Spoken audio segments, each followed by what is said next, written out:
Hey guys, can you tell me if this is a normal sound when you spin this gear?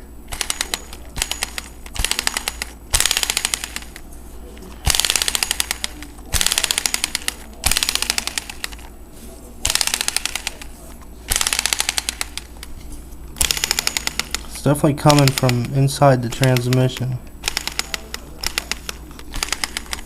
Don't know if it did that before I took it apart or not. I just rebuilt the idler gear and the first speed gear in there, and I put it back together, and I noticed it was doing that. So I was just wondering if that's normal for it to do that. And also when I roll the car backwards, it does the same thing. I can hear it.